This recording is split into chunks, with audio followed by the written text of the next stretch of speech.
Hi, guys. Welcome to Baggage Claim. I can't believe that we are officially here together right now. I'm so excited. This is something that I'm super passionate about, a project that's super close to my heart, and I'm just really excited to connect with you guys and talk about things that I'm passionate about and just go on this journey together. So, welcome to Baggage Claim. There is no topic that is off limits. We're going to unpack everything. We're going to get deeply into it. I'm not holding back. So you guys don't hold back on what it is that you want to know, what you want to hear, what you need help with. I'm your guide.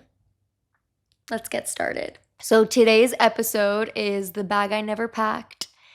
And I'm going to tell you guys about my journey with OCD and how it affected me, how I got past it, how I'm living with it, and how I am basically subclinical now. And yeah, I guess I'm going to tell you guys a little bit about my mental health journey thus far. I'm 26 years old, and it feels like I've lived many, many lives. I feel way older than I actually am due to past experiences, but that's why I think I can help you. So, we're going to talk about OCD today and my journey with mental health. First of all, I want to tell you guys what OCD is because I feel like there's a lack of awareness and I feel like a lot of people don't actually know what it is. I think people think that it's like a cute, quirky little personality trait where you are super clean or you like your makeup super neat and that makes you happy, or having a pantry that's like completely organized and things that are color coordinated. Like that's OCD, and it's not. OCD is a very serious mental health disorder. It stands for obsessive compulsive disorder. Obsessions are fears, compulsive stands for compulsions, and that's things that people do. They like compulsions are things that you perform to get rid of the fears, and the fears are your obsessions. So it's a very misunderstood disorder. There's a big lack of awareness, I think, because there's a lot of shame around the disorder due to the intrusive thoughts that it causes you. When I figured out when I got diagnosed with OCD, it was only 7 months after I was struggling in silence. So for me, I didn't know what was wrong with me. So when I go back to that first thought of the day my brain literally broke, is the only way I know how to explain it. Is it's crazy because a lot of people that can relate that have OCD, I know that they remember that first intrusive thought. It's like a switch went off and it was like me and my brain, and then from like 1 second to the next, it was someone hijacked my brain. And that's like the only way I could put it. And it was just 1 second to the next. And life looked different for me for 7 months. And life still looks different for me. Obviously, I've learned to live with my OCD, but I don't experience intrusive thoughts the way that I used to. Like, compared to how I was living to how I live now, like every couple months I'll have an intrusive thought. And now I'm equipped and I have my tool belt. That's what I like to call it, that I am able to use, and I'm able to nip these thoughts in the butt and carry on, keep it moving. And the tools work. Obviously, I had to go through a lot of treatment and it was a lot of hard work and dedication, but it was worth it. But anyways, back to what I was saying about the day my brain broke. So I remember it all started with a TikTok. First of all, I will say I was not in a good space when I saw this TikTok. I was in a relationship with somebody that I loved very much, and we were no longer together. And about 2 months after solidifying that, he got into a relationship with somebody else, and I wasn't in therapy. I wasn't dealing with it the way that I probably should have. Not that I'm blaming myself or him. I'm just saying, like, where I was at the time. I instead was partying, going out, not making the best decisions for my health and myself. And so it landed me to spiral. Basically what I'm trying to say is I didn't have the best image of myself already in my head. I was already feeling really low about myself when I came across this TikTok. The TikTok being, it was a video of a girl. I'm just going to be straight up with you guys because on this podcast, I don't want to hold back. A big thing for me and why I'm even starting this podcast is because I went on OCD and I saw the reaction I had from so many people that suffer with OCD and intrusive thoughts. For me specifically, it was harm OCD, but I see the response that I've gotten from people, and it's inspired me to continue to share my story and fuck the filter and just say it how it is and say what I experienced, because once we break the stigma, that's where we can raise awareness, and that's where we could save people's lives and help people get diagnosed. And side note, I truly believe a lot of people commit suicide due to these thoughts, thinking that they're going crazy, not knowing that they're suffering from OCD, and just decide that they're a terrible person and that they want to end their lives, because that's where I was. Anyways, so my first thought, I was in my kitchen, I was scrolling on TikTok, I was in a bad place like I told you guys, and I came across a TikTok of a young girl, and it was police footage. So footage from an officer's vest, and it was a girl, and she was like, basically she had killed her brother, and I think she's the one who called the police, and it was her on the floor being like, I don't know why I did this. How did this happen? How did this happen? And she was like completely out of it. And in that moment, when I was watching the video, I'll never forget my sister. She was walking past the kitchen and she was like, I saw that. Don't watch that. So dark. Don't watch that. And I was just like, I could watch this. I've watched things in the past and it's never affected me on a personal level ever. And that's like the last thing I thought that was gonna happen happened. In that moment, for some reason, my mind, I put myself in that position of that girl. And I just thought, oh my gosh, what if that happened to me? Is it possible for that to happen to me? And that was it. That was the thought that took me 7 months to get over. I'm gonna cry.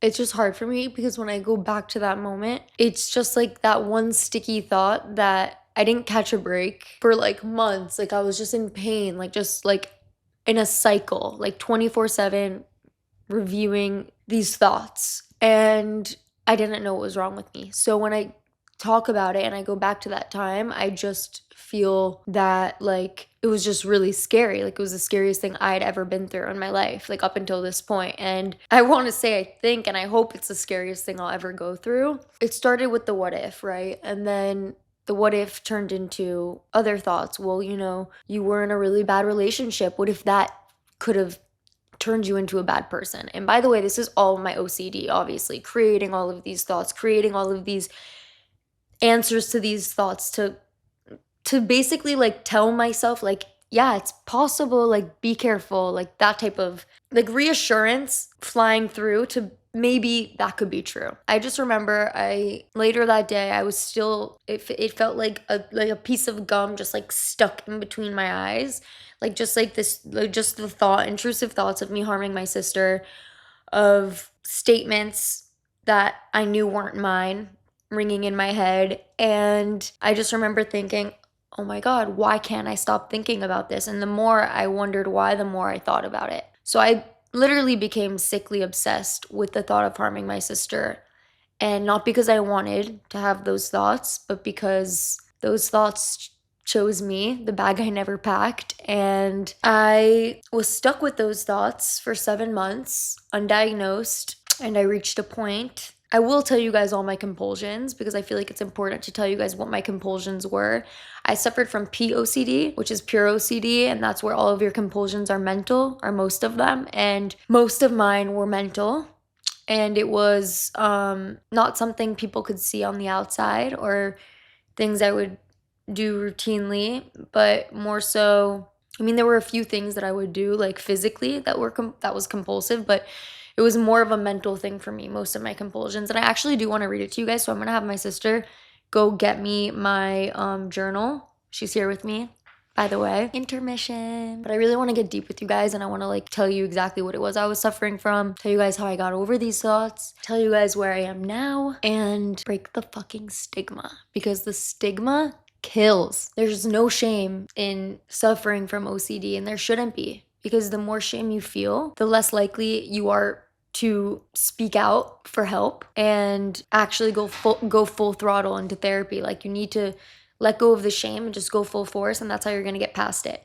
That's how you're going to be able to move forward with your life. Thank you. So here is my lovely little folder of all things OCD. This is the folder that I used for 3 weeks in my IOP, intensive outpatient program. I worked with an amazing woman named Madison, and she literally helped save my life. The treatment center is called the OCD Treatment Center. It's in Newport Beach, and Bradley Wilson is the founder. Both of these people that I'm talking about also suffered from OCD severely, and for me, that made it much easier for me to open up about what was going on with myself. But anyways, before I jump to that part, let me tell you guys how I figured out it was OCD and how I decided I needed to get treatment, when I decided I needed to get treatment, etc. It's so crazy because I remember my therapist, Madison, told me, she said, one day you're gonna look at this folder and you're not gonna feel attached to it. You're not gonna feel like these things are yours. Like, and I was like, there's no way or she's like, you're not gonna feel scared the way that you feel now. And she told me because of her experience, because she has a trunk in her home. I don't know if this is too much information, but she has a trunk in her home where she kept all of her old obsessions and compulsions, and she'll read them and be like, I don't relate to that. Like, that's not what I suffer with anymore. And I feel that way. So it's actually crazy. It shows me how far I've come, but also obviously it's bittersweet, and it's super insane that I went through this. I know some people like to get rid of these things. I personally have chose to save it.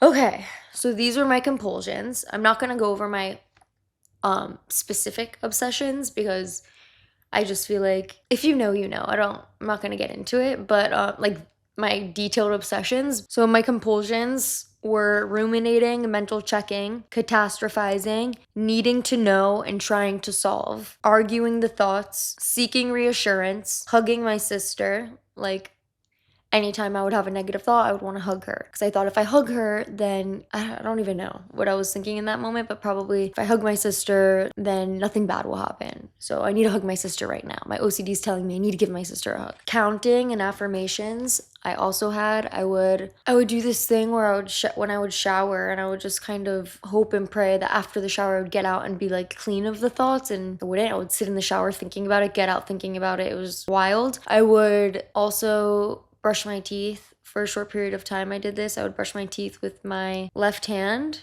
and say I love you 10 times in the mirror. Another compulsion was questioning and analyzing everything, trying to make sense of everything, avoiding triggers. So not seeing any scary movies, not wanting to see anything negative, being super sensitive to like seeing a poster of like a new horror movie, just like wanting to avoid any way I could see something that may cause me to lose my mind. Checking my feelings and wanting things to feel right or normal. That was a really big one for me.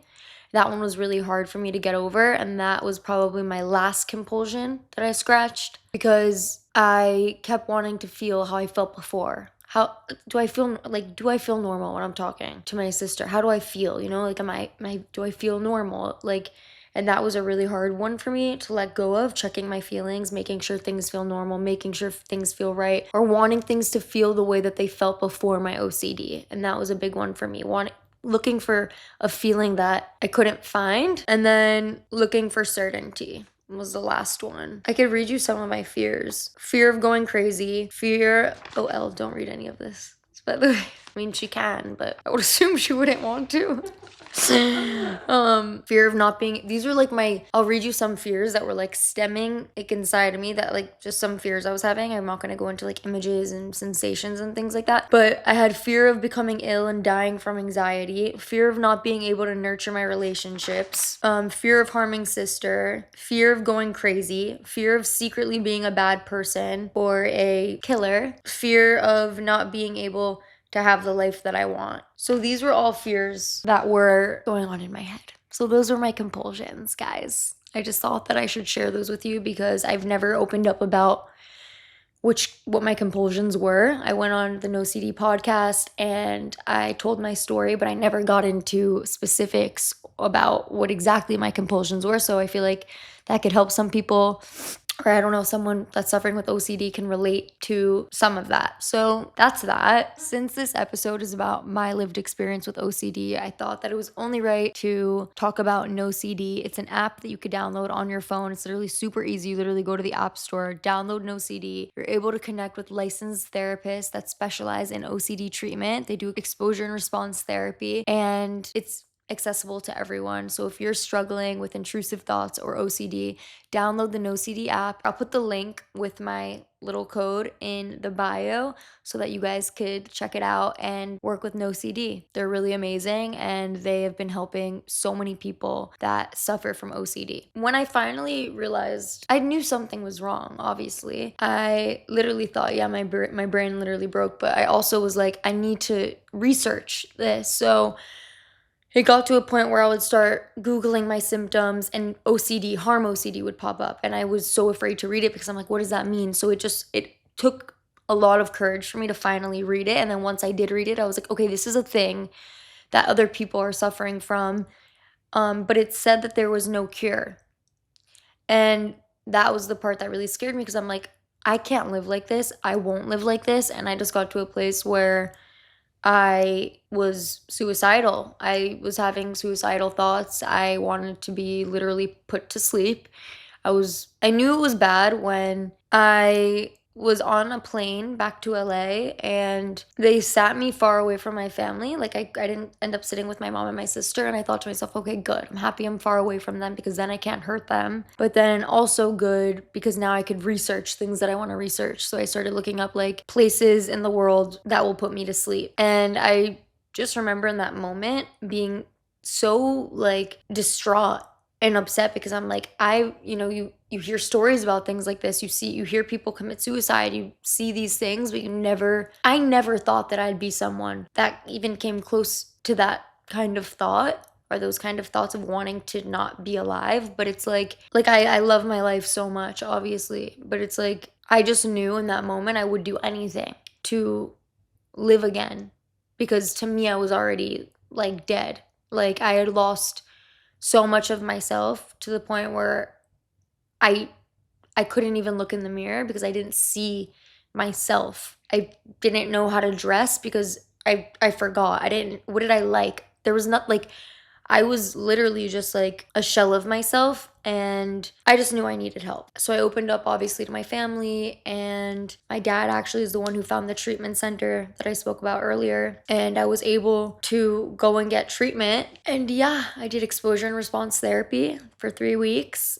Intensive outpatient program. I went every single day and worked my little ass off to get my life back, and I did. So I'm a survivor, and you can also be a survivor if you're struggling. You're not alone. I've come out on the other end, and honestly, I love my life more now than I ever have before. So you have the potential, and you have everything you need to get your life back. Your brain is never too broken. You just need to put in the work, and you need to want it. And I wanted it.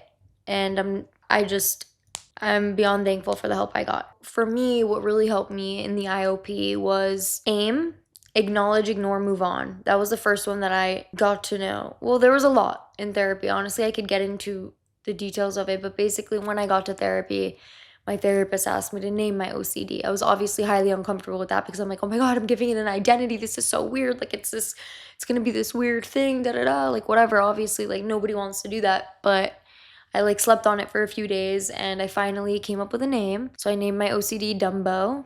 And I know that sounds weird, but that was the first step that really helped me, because then I was able to, from that point on, identify my OCD and myself. Because when you're in the OCD cycle, it becomes so blurry, all the lines of like which thoughts are mine and like which thoughts aren't mine. And you're in this, like, it's like you're in a snowstorm. Like, it's like there's so much going on that naming your OCD is so important, because the second that I named it, I was able to, from that point on, learn how to identify it. And then once you could identify it, you could respond to it correctly.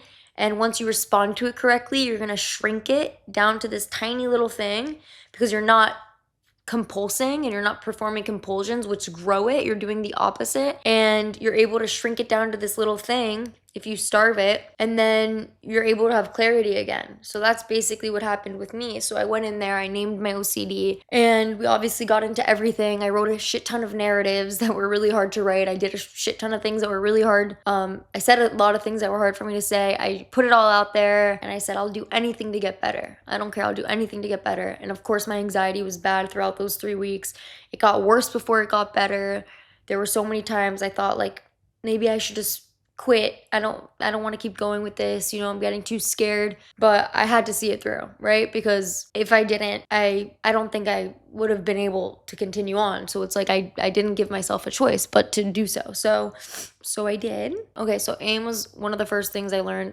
Acknowledge, ignore, move on. Obviously way easier said than done, but I learned a lot of mindfulness and being able to acknowledge the thought, allow the thought to be there, ignore, move on. And that was like a tool that sometimes helps. When my OCD is being super aggressive with me, I agree sarcastically. That has been like my best tool, is agreeing with the thoughts, not literally. And obviously, this is way easier said than done. This was really hard for me because I thought, well, if I agree with the thoughts, then the thoughts could come true. Or if I agree with the thoughts are true.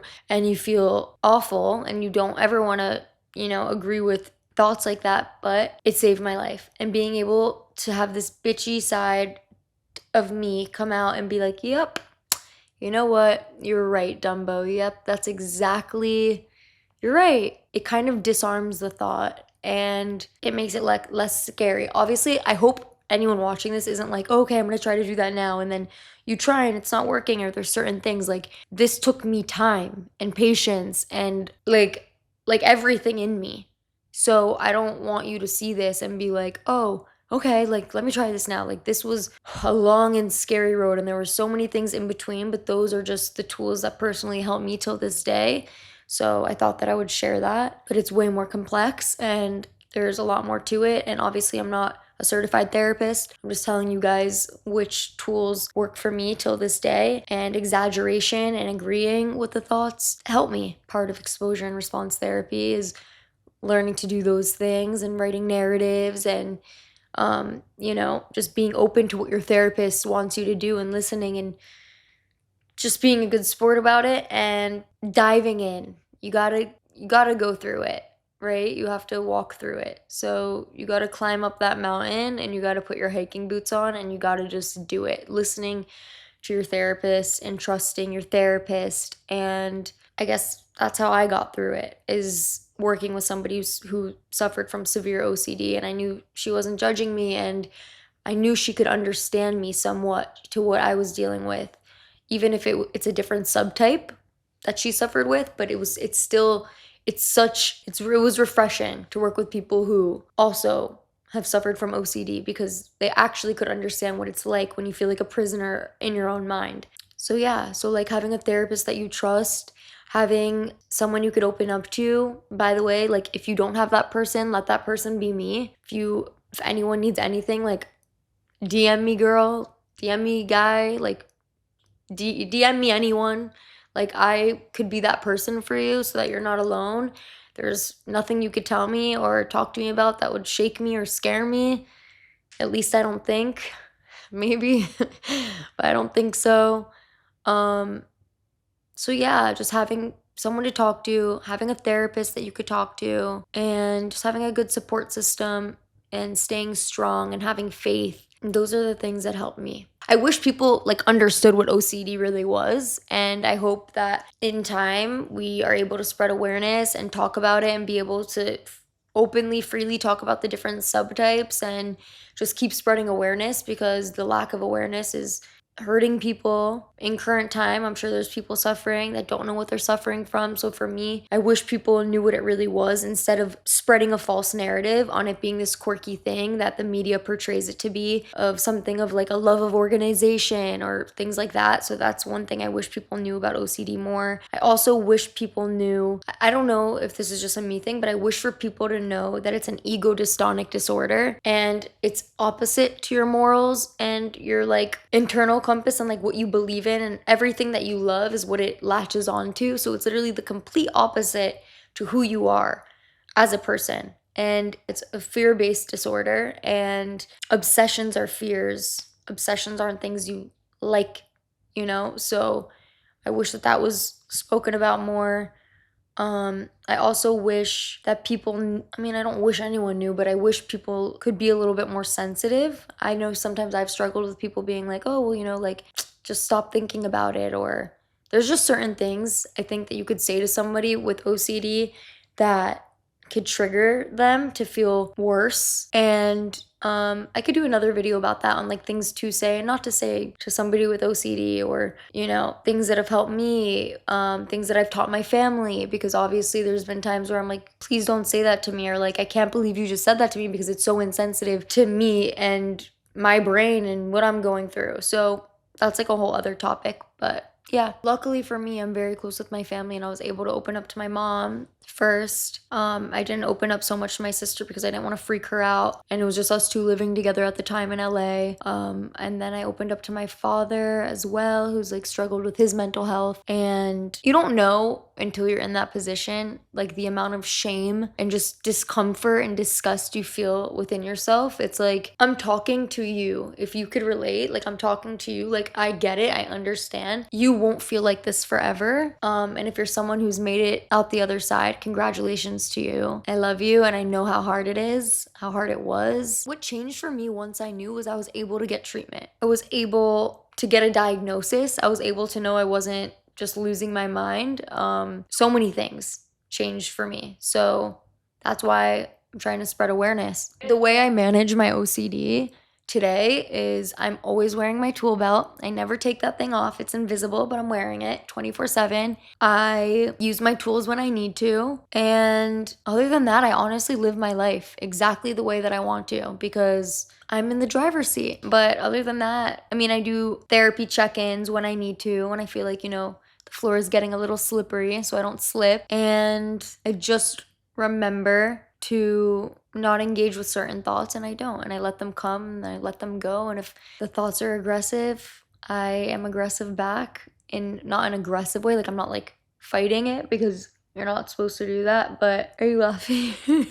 No, I'm not laughing. But yeah, I use my tools. I use my tools, and I live my life exactly the way I want to, because OCD does not run my life. I run my life. So the bag I never packed, yeah, it's heavy, but it's brought me good things, and it's taught me a lot. And I've decided to love that bag, even though it gets heavy sometimes. We're still gonna carry it, and we're still gonna slay, because like I said before, this is our life, not OCD's life. This video was for everyone, people with OCD, people without OCD. I hope that you made it to the end if you don't have OCD, because it's important to know what it is, because that's part of breaking the stigma. That's part of spreading awareness. I don't know, I truly feel like this is my calling. I've always wanted to help people. I just never knew how I would. So I think Baggage Claim is the perfect place to do that, and create a friendship and a bond with you guys where we could talk about anything and everything, and let me be your guide on this journey. Mainly, I wanted to start it just so I could be someone's big sister, because I think I do a pretty good job at being one to my little sister. So I'm extending my arm. And yeah, I also just want to say I'm also here to learn. I'm open to learn. I don't have all of the answers, but we're here to figure this out together. So we're on this journey together, learning as we go. I really hope that today's episode gave some of you guys some inspiration. I hope some of you guys learned something you didn't know before, something about OCD. And I hope that you guys can just feel inspired and empowered, and know that there's another side to this, and you don't always have to be a victim to the things that have happened to you. Of course, you obviously have to go through those things, but you could come out on the other side empowered and stronger than ever, and live a beautiful life. If I could sit here and think about like what I would tell my younger self, the youngest self, probably when I was in this dark space that I was in, that I shared with you guys today, I would probably just tell myself everything's gonna be okay, and it's gonna be better than okay. Thank you for watching my first episode on Baggage Claim. There's so many more to come. So excited to go on this journey with you. Thank you for letting me talk about the bag that I've never packed. I know it's heavy, but I've learned to carry it with grace, and you can too. And I love you guys. I'll see you next episode. I'm gonna go to sleep now. Cut the cameras. Dead ass. Are my armpits sweating because I'm nervous? I'm also here to learn, guys. I don't have... Honestly, don't you feel special that like my OCD attacked you? Clearly, you mean everything to me. I feel special.